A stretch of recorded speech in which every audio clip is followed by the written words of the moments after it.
My embroidery is ready!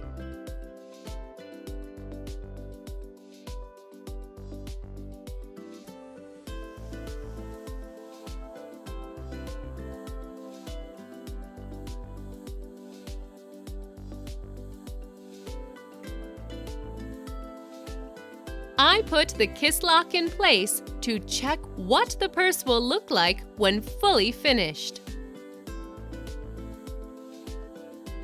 I believe you can now see that there is nothing too hard in doing tambour embroidery. All you need to do is stick to certain basic rules. You must simply practice. A few 20 to 30-minute sessions a day will allow you to upgrade your skills rather fast. You will develop your own manner and technique. Only practice makes perfect. There are no other secrets here. In conclusion, I would like to go through the key rules of tambour embroidery one more time. You mount your fabric in the embroidery frame and put beads on a thread.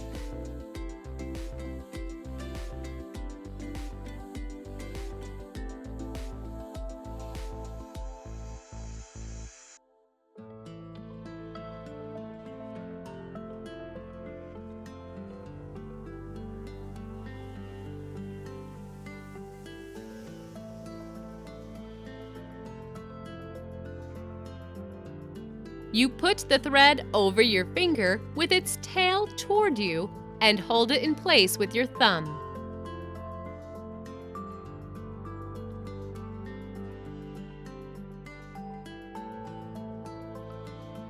The embroidering process begins. You make a knot first. Insert the needle in the fabric. Grab the thread off your finger and pull it up to the top side of the mesh fabric. Keep holding the thread tail in place so that it stays tight. Make a small stitch in the supposed embroidering direction. The screw of the hook is pointing forward, i.e., in the direction in which you move ahead. Grab the thread, holding its free end firmly.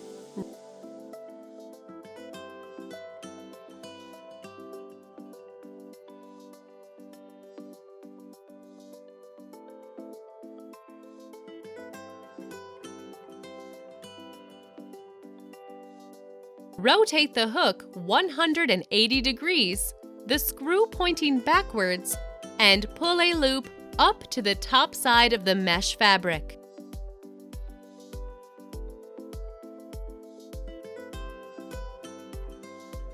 Now make another stitch like this forward or backward, turning the hook in the embroidering direction.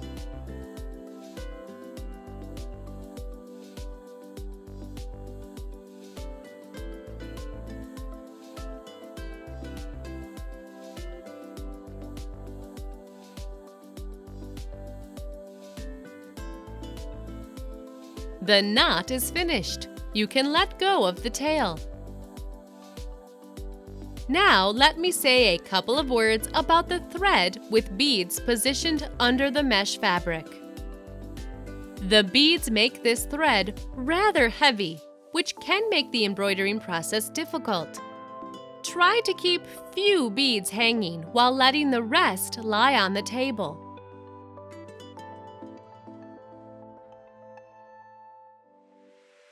What you do next is slide a bead up the thread, make a stitch of a length depending on the size of the bead, and continue stitching with beads following the guideline.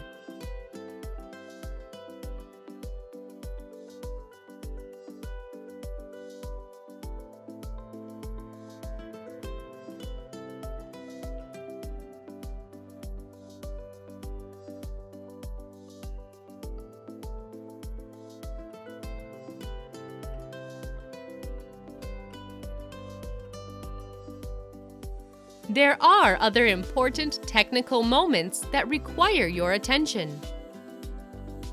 Suppose you are embroidering a certain direction and then you need to make a sharp turn.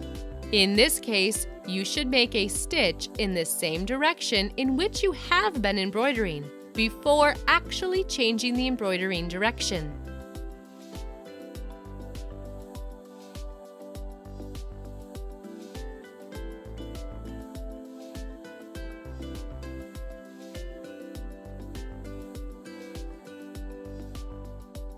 One more thing. According to the Tambour embroidering technique, you are supposed to rotate the hook 180 degrees after grabbing the thread. But you can rotate the hook clockwise or anti-clockwise, i.e., away from you or toward you. Of course, you will pull a loop up in either case, but the quality of the stitch does depend on what side of the needle the thread passes along. And this is why I want to share another tip with you. Let the thread pass along the side of the needle toward which you are going to rotate your hook. Scenario 1. You find it more comfortable turning the hook toward you. I personally do it this way.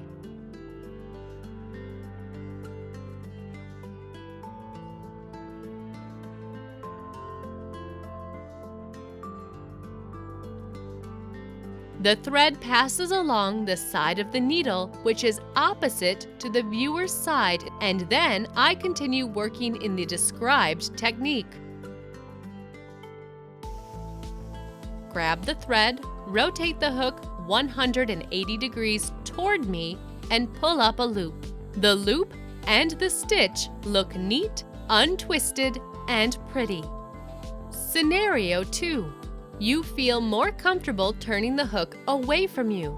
The thread passes along the side of the needle that faces the viewer, and then I continue working in the described technique. Grab the thread, rotate the hook 180 degrees away from me, and pull up a loop. Again, the loop and the stitch come out really neat and pretty.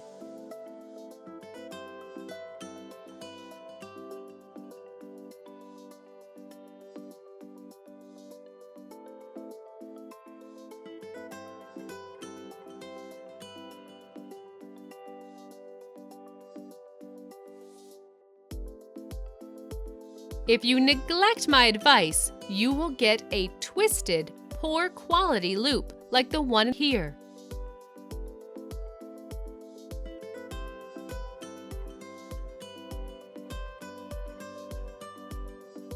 Of course, it is easy to fix it by rotating the hook again.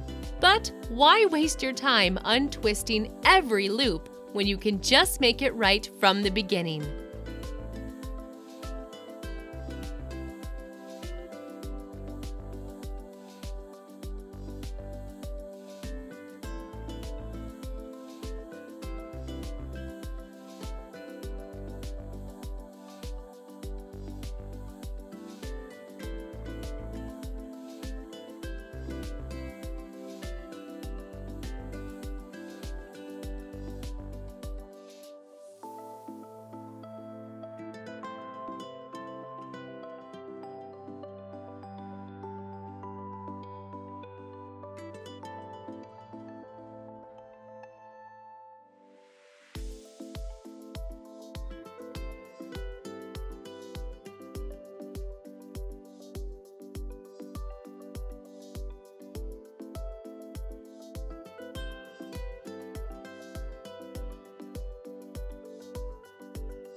I hope I have given you maximum know-how concerning the Tambour embroidering technique. This is all you need to know about it. Purchase convenient embroidery hoops and frames, find a comfortable work position, and get creative. And do make sure to get yourself a Luneville hook. I highly recommend branded Luneville hooks from this online store. I have several hooks purchased from there. www.broideryplaisir.com.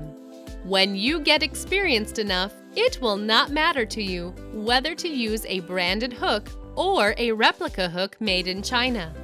But a branded Luneville hook really does make a difference when you are still learning. As for me, I use a branded number 70 Luneville hook. It has one of the finest needles you can find. I have removed my embroidery from the frame.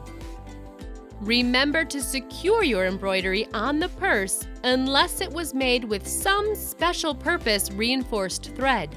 You must understand that anything can happen with the purse in wear. I recommend you smear all threads with fabric glue to secure the embroidery. You know what the tambour stitch is. It is basically a braid. Just yank on a torn thread and the whole embroidery will go undone, and clear fabric glue will not be visible from the face side of the piece.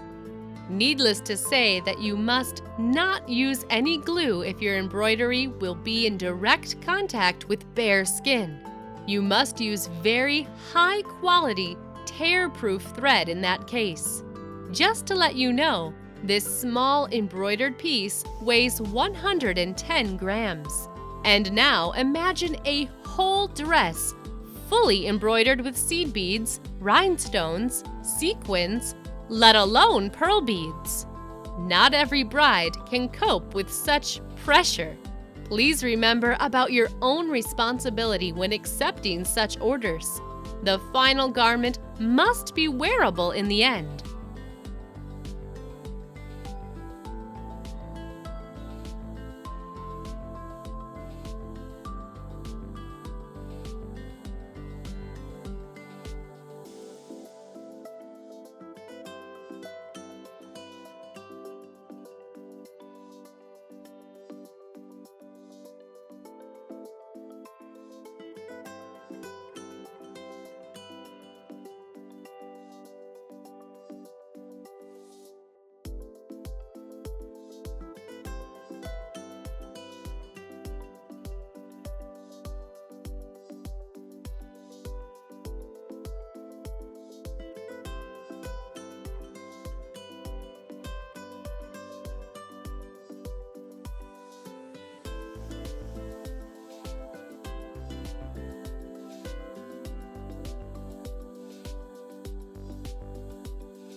As for us, we have fulfilled our task.